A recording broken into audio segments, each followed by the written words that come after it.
Si je pouvais donner qu'un seul conseil à une amie qui veut mieux prendre soin d'elle, je lui dirais d'écrire. Je suis vraiment pas la meuf super disciplinée avec plein d'habitudes méga ancrées, mais il y a un truc qui m'accompagne depuis des années maintenant, et c'est l'écriture. Le journaling. Ouais, ça fait plus stylé, mais en vrai, c'est juste écrire quoi. Et c'est pour ça que c'est fou. C'est une action simple et des résultats immédiats. Peu importe le chapitre de vie dans lequel t'es en ce moment. Peut-être que t'as le cœur brisé, que tu te sens perdu, ou pas du tout, que tu te concentres sur toi, que tu vis ta meilleure vie, ou que t'as du mal à respirer parce que la vie te semble trop lourde. Il n'y a aucun scénario où je te conseille pas d'écrire. Écrire, c'est la meilleure chose que tu puisses faire pour toi. Et c'est trop génial parce que c'est juste un carnet, un stylo et toi. Ok, je suis trop contente d'être là. Ça me fait toujours un peu bizarre en vrai, genre d'être à nouveau seule dans une pièce en train de parler à mon téléphone. Dans ma première vidéo, j'ai parlé de comment tu pouvais faire un méga reset pour prendre un nouveau départ dans ta vie, surtout si t'es une girly qui a du mal à tenir tes bonnes résolutions d'habitude. On a parlé de l'importance de définir ta vision, de comment est-ce que tu pouvais poser tes intentions et créer un système qui va vraiment t'aider à passer à l'action de façon alignée et qui va te soutenir dans tous les changements que tu veux créer dans ta vie. Si tu l'as pas encore vu, je te conseille de commencer par cette vidéo parce que c'est vraiment le point de départ. Du coup, je me suis dit que c'était cool de reprendre les bases et un des basics, un des non négociables, c'est l'écriture. Mon but, c'est qu'à la fin de cette vidéo, t'aies qu'une seule chose en tête, ce soit d'aller acheter ton nouveau journal, de planifier un date solo pour commencer à écrire dans ton journal et de vraiment t'y mettre et d'intégrer l'écriture dans tes habitudes. Ok, du coup, tout le monde parle de journaling. Qu'est-ce que c'est que le journaling? En fait, le journaling, ça veut juste dire écrire. Juste dire, ouais, je fais du journaling, c'est plus stylé que j'écris dans mon cahier Clairefontaine, de couleur turquoise, à grands carreaux. C'est aussi plus stylé que de dire, quand ça va pas du tout, et que j'en ai marre, et que j'ai envie d'abandonner, et que j'ai du mal à démêler tout ce qui se passe dans ma tête, j'écris comme un poète torturé. Mais en vrai, c'est juste écrire, quoi. C'est juste écrire, mais c'est pas juste écrire. Parce qu'écrire, c'est fou. C'est de la magie. Ok, du coup, moi, ma mission, c'est vraiment de te convaincre et de t'expliquer pourquoi c'est trop bien d'écrire, donc je vais te donner plein de raisons. Il y a plein de raisons, mais la première, c'est que c'est gratuit, c'est super simple, c'est rapide, t'as des résultats hyper rapidement, et c'est littéralement le truc le plus sous-coté et le plus simple et le plus accessible que tu puisses faire pour prendre soin de toi. Deuxième raison, ça te force à verbaliser, à mettre des mots sur ce que tu ressens. Donc quand tu sais pas trop comment tu te sens, s'il y a un truc qui vient te déclencher et tout, en fait écrire c'est comme avoir une safe place à laquelle tu peux accéder tout le temps. Personne ne va te juger, genre tu peux tout écrire, ton carnet peut tout voir, il va jamais te juger. Ça va juste être là sur un coin de ta page et c'est tout, genre t'es pas obligé de le confier à quelqu'un, t'es pas obligé d'aller le crier sur tous les toits. Et en plus de ça, ça décharge grave ton esprit. C'est comme si tu portais un sac à dos avec tous les trucs qui t'embêtent. Tu peux venir déposer ce sac littéralement dans ton carnet en écrivant. Ça te permet de gagner en clarté, ça te permet aussi de remettre de l'intention dans ta vie. Si parfois tu te sens un petit peu en mode genre pilote automatique, c'est aussi hyper efficace pour apaiser ton monde mental. C'est aussi un super outil pour faire de l'introspection et pour apprendre à mieux te connaître. Tu peux partir de thèmes que tu as envie de creuser, ça peut être ton identité, ce que t'aimes, ta carrière, tes relations, l'amour, ta sexualité, ton rapport à l'argent. Du coup, ça marche aussi pour les thèmes qui viennent t'embêter un petit peu plus. Ça peut être un super bon moyen de venir un peu travailler sur tes traumas, sur des blocages que t'as, et du coup de faire ce qu'on appelle du shadow work, c'est-à-dire travailler sur tes parts d'ombre, sur les trucs qui te déclenchent un peu de honte, qui te font te sentir mal en vrai, qui viennent remuer des émotions qui sont pas très jolies on va dire, et qui sont peut-être parfois difficiles ou challengeantes. Une des raisons pour laquelle j'adore l'écriture, c'est que ça te permet de développer ta gratitude, et en fait à partir du moment où tu développes ta gratitude, tu débloques une nouvelle vision de la vie, et littéralement ça te transforme toute ta vie et toute ta réalité. Vraiment, à partir du moment où t'abordes la vie avec un mindset de gratitude, ça peut paraître hyper cliché, alors la vie est beaucoup plus stylée, jolie, belle, riche, agréable. En fait, faut vraiment voir la gratitude comme un muscle, un truc que tu dois entraîner. Commencer à écrire des petites choses au début, ça va te paraître con. Je suis pleine de gratitude pour le soleil qui se lève tous les jours,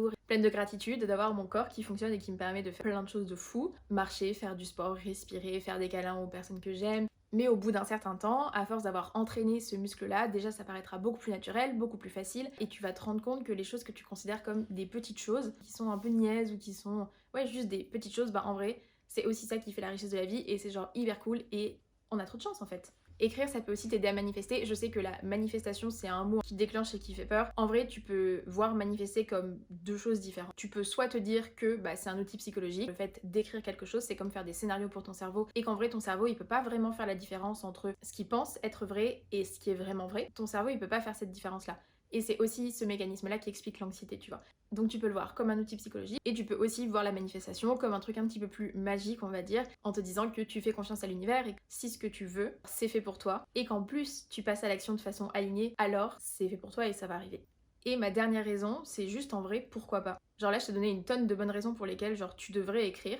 Juste écris, t'as quoi à perdre, pourquoi t'écrirais pas, pourquoi pas en fait. Au bout d'un moment, si t'as une liste longue comme ça de bonnes raisons d'écrire, bah fais-le en vrai. Ok, maintenant que t'as compris que tu dois absolument écrire et que ça va te faire trop du bien, peut-être que tu dis ok Anne, genre je veux bien écrire et tout, j'entends tout ce que tu me dis, genre je suis d'accord. Mais en vrai, qu'est-ce que j'écris? Et je pourrais dire, je te comprends, le syndrome de la page blanche, peut-être que tu vas te retrouver face à ton carnet et que tu vas pas savoir écrire.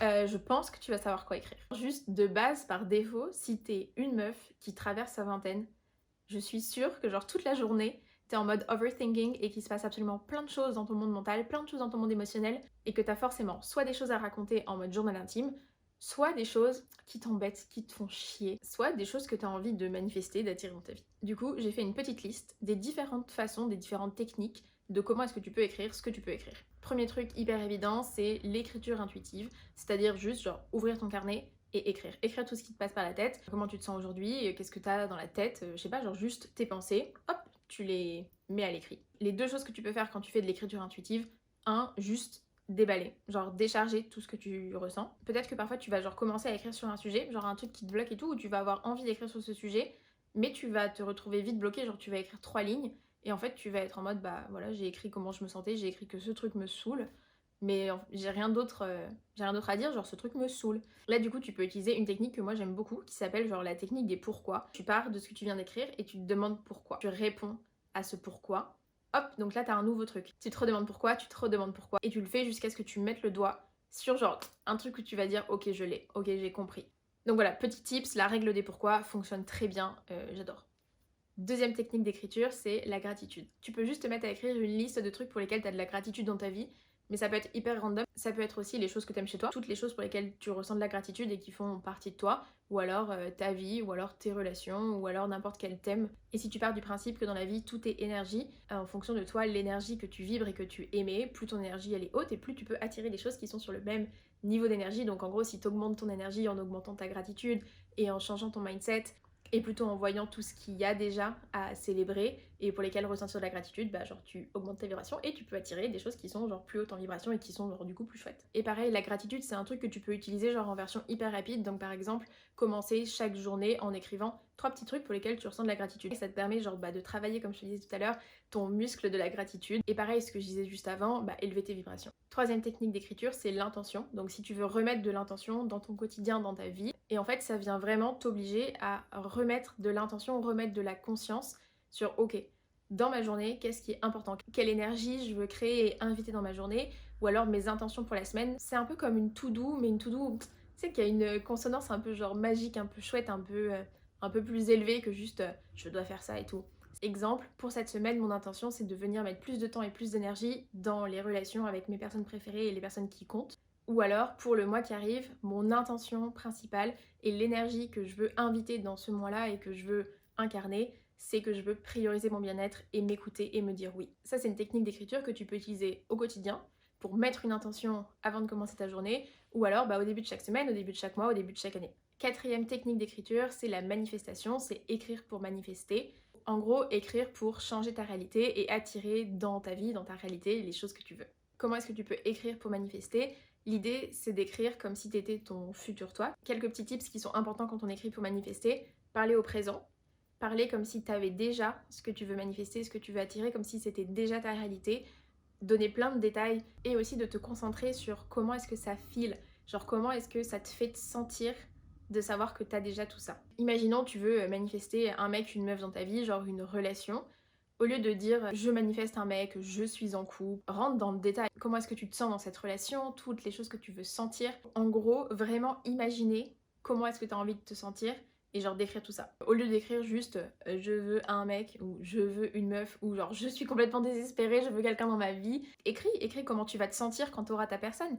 Genre je sens que c'est ma personne, je sens qu'on est fait pour être ensemble, qu'on met tous les deux du temps, de l'énergie pour construire cette relation. Avec cette personne, je me sens home, je me sens comprise, je me sens vue, je me sens soutenue. Je sens que mon cœur déborde d'amour, que je vibre beaucoup plus haut, que je suis rayonnante, que cette personne me fait me sentir bien et qu'elle ajoute à ma vie, qu'ensemble on peut vivre des aventures, partir au bout du monde ou passer genre un dimanche complètement nul et sentir quand même que c'est spécial. Pareil, rentre dans le détail. Ça peut être des trucs fun par rapport à son look, par rapport à sa vibe, des petites anecdotes, des, je sais pas, genre des adjectifs, des qualificatifs, des traits de caractère qui font partie de son identité et qui décrivent l'identité un petit peu rêvée de ta personne, de la personne que tu as envie d'attirer dans ta vie. J'ai donné un exemple d'amour parce qu'en vrai, genre, je pense que tout le monde pense à ça tout le temps. D'ailleurs, ça m'énerve parce que il y a beaucoup plus, je trouve, à la vie que juste d'avoir sa personne. Alors oui, c'est trop génial, mais en vrai, si t'as pas ta personne, c'est juste que c'est pas le bon moment.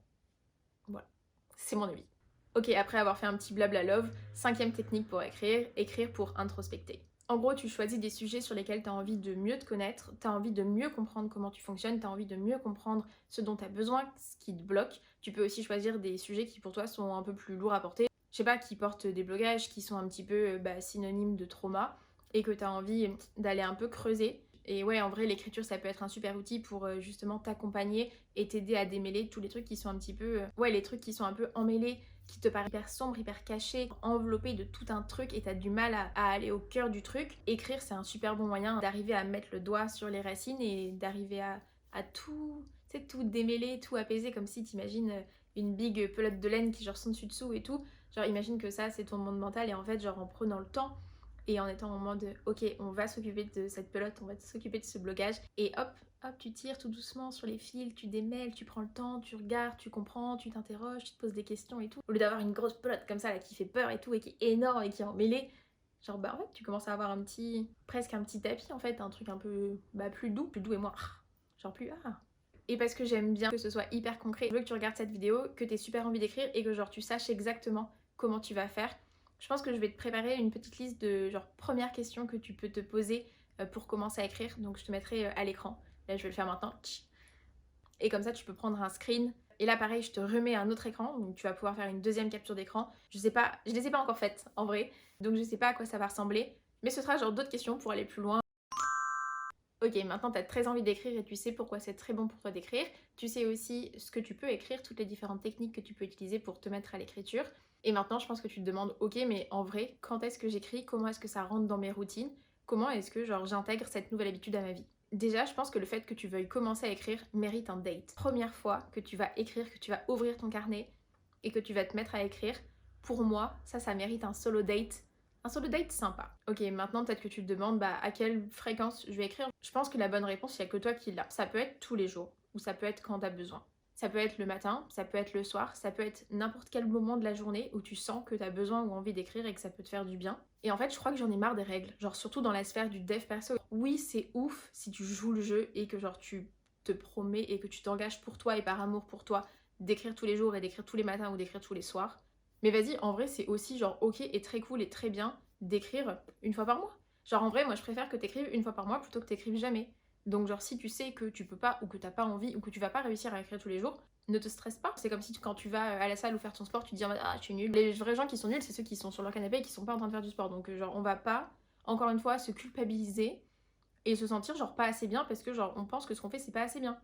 Genre si t'écris une fois par mois, genre je suis déjà fière de toi et c'est déjà trop bien et c'est déjà un super truc que tu fais pour prendre soin de toi. Tu vas pas genre rajouter une couche en mode genre ah mais j'écris qu'une seule fois par mois, je suis une merde et tout. C'est bon, c'est chiant. Réponse rapide, à quelle fréquence et à quel moment est-ce que j'écris? Quand tu veux, quand on a envie, quand tu ressens le besoin. Je pense que le best c'est d'avoir deux carnets, un carnet vierge où on est vraiment libre de faire et d'écrire tout ce qu'on veut et un deuxième carnet guidé parce qu'en vrai genre quand on commence à écrire ça peut être très cool de se sentir accompagné. Si tu me demandes une reco pour un journal guidé, en vrai j'en ai une parce que j'ai littéralement créé le journal de mes rêves et le journal parfait selon moi. En fait quand je me suis dit que j'allais faire une vidéo sur le journaling et l'écriture, je me suis même pas dit ah oui ça va être l'occasion genre de parler du journal que j'ai créé. Pas du tout, je viens complètement d'y penser pendant que je suis en train de filmer cette vidéo, j'ai écrit genre avoir un carnet guidé, mais en fait meuf c'est littéralement ce que t'as créé. Donc j'ai réuni 3 thèmes, l'astrologie, le self-care et la spiritualité. Si tu veux apprendre à mieux te connaître avec l'astrologie, si tu veux comprendre comment est-ce que ta santé mentale et ta santé physique fonctionnent, comment est-ce qu'avec la spiritualité tu peux changer ta vision de la vie, et que tu trouves aussi que les carnets très dev perso et je vais devenir la meilleure version de moi-même, c'est chiant, je pense que tu vas adorer le journal que j'ai créé. T'as une première partie où je te donne toutes les ressources pour commencer à explorer ton thème astral. Après, il y a une partie où je parle pas mal de santé physique, santé mentale, je parle des hormones, du cycle menstruel. Et voilà, pendant 2 mois, t'es accompagnée avec au début un gros check-in où on fait en fait un peu un bilan, genre de ta vie, de la situation, de comment tu te sens, des changements que tu veux créer dans ta vie. Tous les jours, t'es accompagnée avec des pages quotidiennes. Le week-end, elles sont différentes parce que pour moi, c'est pas les mêmes jours que le reste de la semaine. Donc voilà, si tu voulais une reco de journal guidé pour apprendre à mieux te connaître, à mieux prendre soin de toi, à remettre de l'intention et du soleil dans ta vie, en vrai, t'as trouvé le carnet qu'il te faut. Je te mettrai un petit lien dans la description de la vidéo, comme ça tu pourras aller le choper. Ok, si t'es encore là et que t'as regardé la vidéo jusqu'ici, j'espère que t'as compris que c'est vraiment ton signe, genre c'est ton signe pour commencer à écrire et pour intégrer l'écriture dans tes nouvelles habitudes. Si t'as des questions ou si t'as envie qu'on parle de certains sujets ensemble, genre dis-moi dans les commentaires. Ma mission avec cette chaîne, c'est vraiment de parler de self-care, de dev perso, de spiritualité, d'astrologie, de façon hyper vraie vie, et d'inspirer toutes les nanas qui sont dans leur vingtaine à prioriser leur bien-être. Bon là, je sais qu'à ce stade de la vidéo, on est vraiment que entre nous. En fait, je trouve que dans le monde du développement personnel, j'ai l'impression qu'il y a un peu 3 teams. Il y a la team perchée, un peu babos, un peu ambiance, je porte des robes longues en soie, couleur un peu poussière. Alors je suis déjà assez loin sur mon chemin de dev perso, d'éveil spirituel. Après t'as la team un peu des girl boss. Pour moi c'est un peu la version no pain no gain des go muscu. Les nanas qui sont très genre CEO energy, qui sont genre hyper focus sur leur carrière, qui sont très dans leur vocabulaire ambition, objectif, devenir la meilleure version de toi-même, ambiance blazer oversize et lunettes Jimmy Fairley. Et il y a la troisième team, pour moi c'est la nana un peu Pinterest, un peu esthétique, très douce, très apaisante, ambiance clean girl, un peu vibe timide, hyper calme. Pour moi il manque une représentation de la nana normale, cool, dans sa vingtaine, qui est pas super esthétique, qui est pas clean girl, qui est pas parfaite et à qui on peut relate en fait. Et j'ai trop envie d'être cette meuf. Je pense que je suis cette meuf. Donc si tu vois ce que je veux dire, que tu relates, que t'aimes bien ma vibe et que tu veux qu'on parle de la vie ensemble, tu peux t'abonner. Bisous!